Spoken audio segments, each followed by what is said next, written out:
Energy made this one. Yeah. Yeah.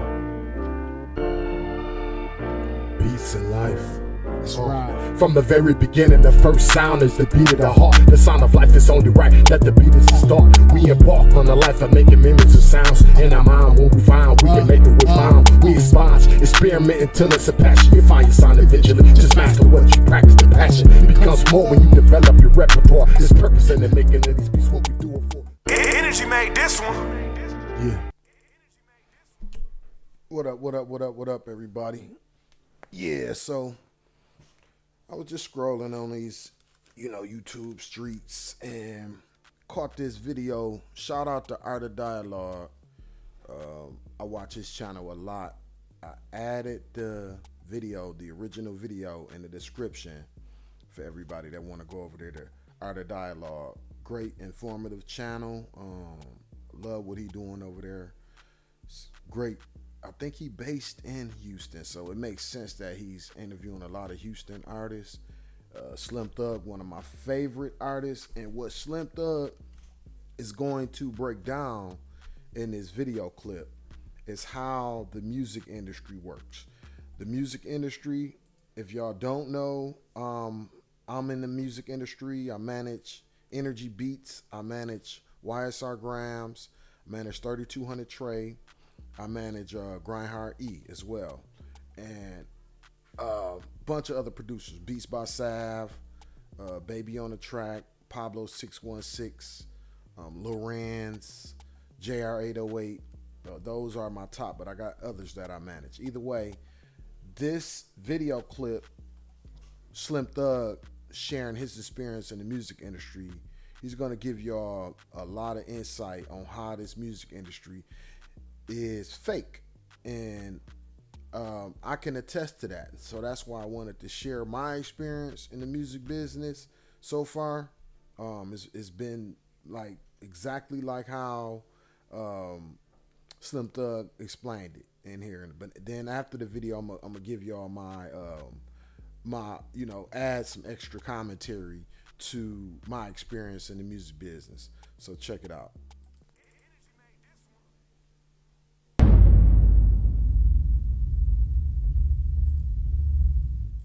I heard that Mike Jones, Paul Wall, he told me that, he was selling cell phones before he got on. Mike Jones went to my high school, and I was already booming in high school. So he would have these little fake phones and shit, the little burner phones. He would try to give us burner phones and shit to come rap and all kind of shit, to be our friend. Yeah, Mike Jones, man, I got nothing but respect for his hustle. Like, I seen that. I seen him try to give burner phones to get in the studio, to go and perform at schools for free, to going to our shows and opening up for us for free. And so I got a lot of respect for his hustle, you know what I'm saying? I seen the whole come up. So I seen, him do things I ain't never seen nobody else do as far as marketing and putting himself on. So I got respect for the hustle. You in contact with him? Y'all cool? Yeah, Mike Jones.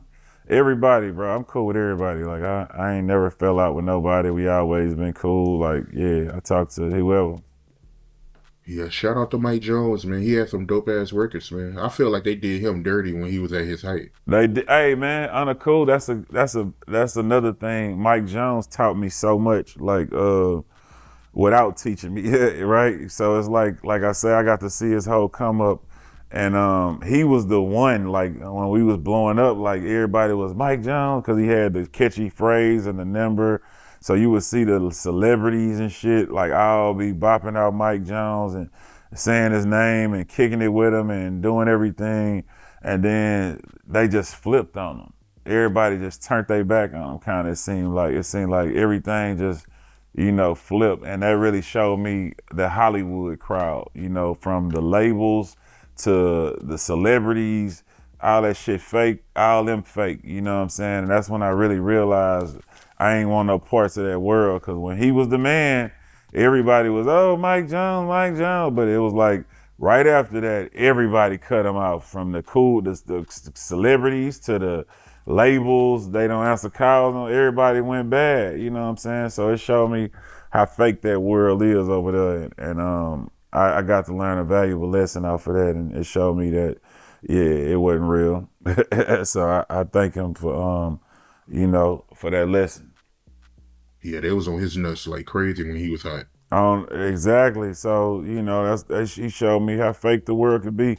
Man, but at the end of the day, Mike Jones sold what, 3 million records? Like, I don't know nobody out here who did that at the end of the day. And Mike Jones still doing shows, so he still get money, you know what I'm saying?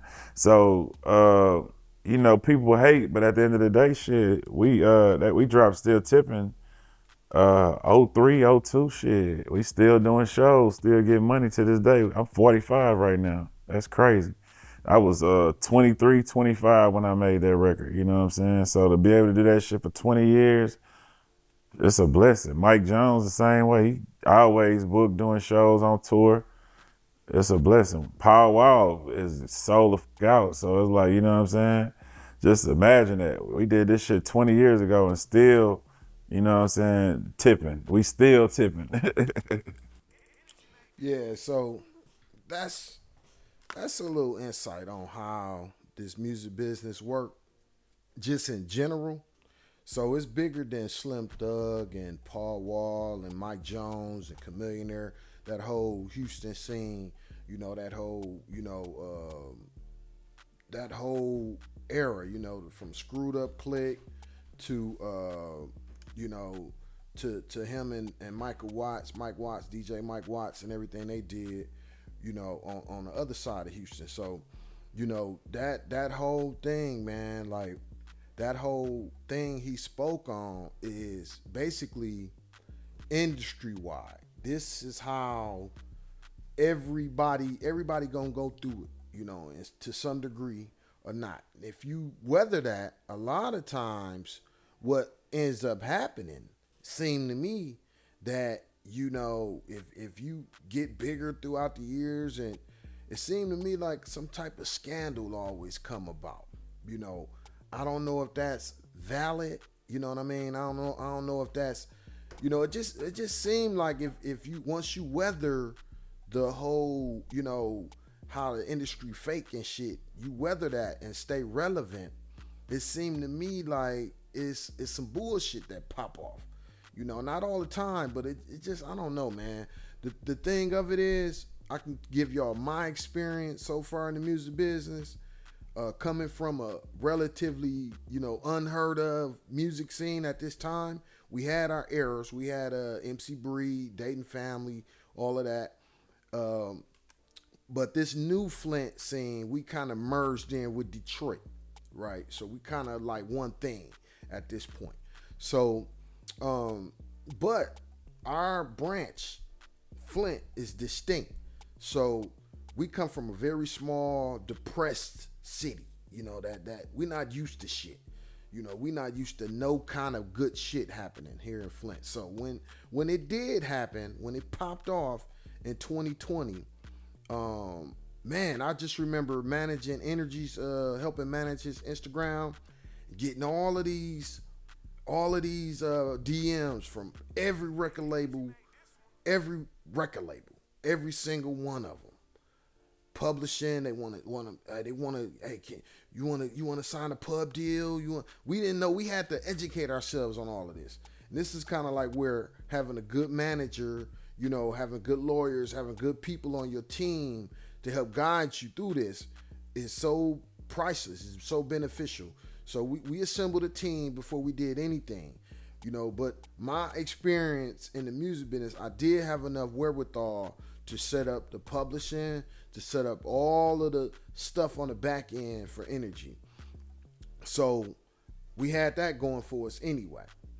So, but all of the DMs, all of the interest and all of the artists and all the producers at the time, it was mind blowing. Like Energy went from maybe not even 1,000 followers to tens of thousands of followers, like almost overnight. And so it was like, you being bombarded, right? You being bombarded. It didn't feel real at the time. So, and then COVID happened. So it was just like, a lot of what was going on at that time was just like unreal, right? So just sitting back, managing this, helping him manage all of his success. I'm in with the discussions, with the talking, with all of these labels, and we getting flew out. We flying out to LA. We flying everywhere. We're going to New York. We in Miami, Atlanta, all these different cities, meeting with all these different labels. And it was, look, for me, like I said, we from a small town. You know, we serious about relationships here. You know, like we don't play around. Once we locked in, we locked in. We don't play. Like it's, you know, playing around with relationships. That's how a lot of people get hurt in Flint. You got to be real. You got to stand on what you say you about. You got to be about what you say. You can't be playing no games. So I noticed instantly how fake this shit was. You know, I noticed instantly. I started, cause I'm to this day, I'm kind of like the person that, you know, people got to talk to before they talk to any of the talent, you know, these labels anyway. So I noticed instantly that this shit was just like what I've been hearing about. A lot of ingenuine people, a lot of people that's fake. You know what I'm saying? It's a lot of people that's not even from the culture, our black culture, that's running the label, running the music business, the industry. So these people, they're not really even in tune with the real culture. Like I knew over 95% of these people didn't even know nothing about where we was from, didn't care, right? So it was my job to give these industry people some background, like give them, you know, explain to them who my son was, right? The artist, once I start managing the artist, that's the same thing. You know, let these people know who these people are. They not just the music. They are people. They come from somewhere. You know, you know, with Energy being my son, I was able to give all of these companies his entire story, how he even started making music, what was his, you know, how his mind worked. You know, like he not just a producer, like he is a person. You know what I'm saying? So, yeah, getting acquainted with music business, music industry people, I noticed instantly that they are not genuine. You know, they only care about what, you know, the numbers, the metrics, how something is streaming at the time, you know, or to this day, you know, that's how the music business worked. I was familiar because I had went to college. I was kind of like Chameleonaire. You know, I'm a tech guy. I have a software degree. So I understood from the time I got my degree to now, I understood that the music business is not even the music business no more. This is the technology business. And so, you know, by me being in tune with that, I was able to kind of like put some safeguards in place for Energy, you know, him being on YouTube, him being, you know, pretty much a YouTube producer. You know, that's how he kind of emerged, but eventually where he at now, he pretty much his own thing. Like he don't necessarily need to be on YouTube to be, you know, what he is. So, but at that time we was having fun with YouTube, putting beats up. So that kind of like made it to where we didn't need the music business. We didn't need to, and to this day, that's how we operate his whole thing. He got a lot of things working independently of the music business. So the music business, we learned it, we navigated it, and we understood certain things that we can get from it, certain things that's, you know, that's not so good from it, you know. So where Energy at is kind of like what Slim Thug was just saying, how they still eating, you know what I'm saying? And that's what you gotta do if you get into the music business, into the industry. You get into the industry, you still want to make money outside of the industry. You don't never want to depend on, you know, money, all your money coming from the industry. You want to create websites as a producer. You want to create websites. You want to engage with social media. You want to post on YouTube. You want to be just always working. You don't never want to be just sitting waiting on what the industry got for you. Create your own ecosystem. So that's what we were able to do. And but just relationships in the music business is all fickle. It's not genuine. It's not real. It's a bunch of opportunists in here. The artists, producers, management, engineers, A&Rs, all the way to the execs. It's a lot of people that just opportunists. It's very. I found, and I'm pretty much tapped in with every record label. But I probably got 2 friends out of this whole thing. 2 people that I still stay in contact with, because that scene at that time, that buzz is not where it was. Just being honest. We still eating, we still doing what we always done. But, all them phone calls, they gone. They don't keep calling. I still got a lot of the people number, but it's no reason for me to talk to them. It don't even make sense to even reach out to a lot of them at this time. And then, like, where I'm at as far as managing artists, I don't even want them to be signing to no major. I really don't look forward to them signing to no major. Now, it just depends. If you got a big hit record, you're going to need some type of people on the back end to help you take advantage of all of your success but it'll come. There's no need to run out and solicit yourself to these record labels no more. That day is over. Once you get a hit record, you can pretty much interview them.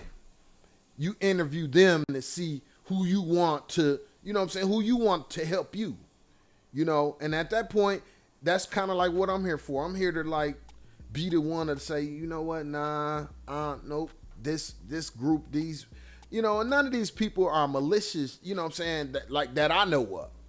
We hear a lot about what happened to Diddy, it could have been these labels. We hear a lot about like what happened with Michael Jackson. He was trying to boss up on Sony. We hear a lot about R. Kelly. We hear a lot about all these artists dying. But my experience, I have not met nobody that's malicious, that want to hurt their talent. I just never experienced it. But what I have experienced is kind of like a lot of what Slim Thug was talking about. We talking about people that they just like any other co-workers, you work with them, but you don't really know them. You don't know them. You'll never know who they really are when they leave the workplace. So it's the same thing in the music business. You don't really know who you working with a lot of times. You just don't know them. You can't put nothing past them. You can't vouch for them. So it's very seldom that you're gonna find friends in the music industry. It's just the nature of how I work. You talking about you're dealing with total strangers. So I would say don't even look forward to being friends with nobody in this. It's just like when you go to work. Don't look forward to having friends at work. You know them, you work with them, you deal with them, you cordial, all of that. But to like be friends with them, everything about them, is generally not gonna happen. So you can't even look forward to it happening. You go in with that mindset. And this kind of a lot of the stuff that I share with Energy, before he even got into the music business, when he was a teenager coming up, just cooking up all the time, making beats. The artists, the artists I deal with that I manage, they pretty much tied in. They tapped in. They understand how this shit work. Don't really have to tell them nothing. But yeah, man, this is just my my general rant on on what Slim Thug was saying. Y'all check that video out. I got the link in my description right now. Go over to Art of Dialogue, tap in with him, like, comment, share, subscribe to him.